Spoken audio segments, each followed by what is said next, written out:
नमस्कार, जय Jagannath. SS unique education ने आपण मानक स्वागत। आज आम ये भिडियो रे ओडिशार नुआ मुख्यमंत्री श्री मोहन चरण माझी जीवनी उपरे आलोकपात करवा। तेबे चलतु डेरी नक भिडियोटी को आरंभ करवा।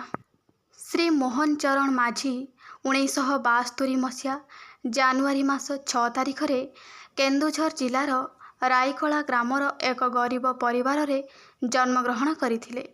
तांको पितांको नाम गुनाराम माझी। से वृत्ति रे जणे पियन थिले। श्री मोहन माझी पिलाटी दिनरू तांकर मां को हराइथिले। तांको पिलादिन खूब दुख कष्ट रे बीतीथिला। से गाँ स्कूल 1987 मसीह मैट्रिक पास करिबा परे आनंदपुर महाविद्यालय रे +2 अध्ययन करथिले। एहा परे से चंपुआ कॉलेज रु बीए पास कले। से पाख ग्राम रे ट्यूशन करी जहाँ दी पैसा रोजगार करुथिले सेथिरे निज पढ़ा खर्च तुलाउथिले। परवर्ती समय रे से ढेंकानाल कॉलेज रु आईन पास कले। एहा परे से एक शिशु मंदिर रे किछि दिन पई शिक्षकता करथिले। किंतु विधिर विधान किछि अलग थिला।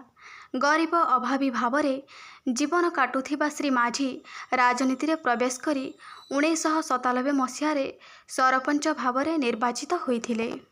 एहा परे आरंभ हुए तांकर राजनैतिक जीवन यात्रा। परवर्ती समय रे से 4 थर विधानसभा को निर्वाचित होई जाइछन्ति। वर्तमान से हेउछन्ति ओडिशार 15तम मुख्यमंत्री। सरपंच रु मुख्यमंत्री हेबा पर्यंत तांकर एही यात्रा आदौ सहज नथिला।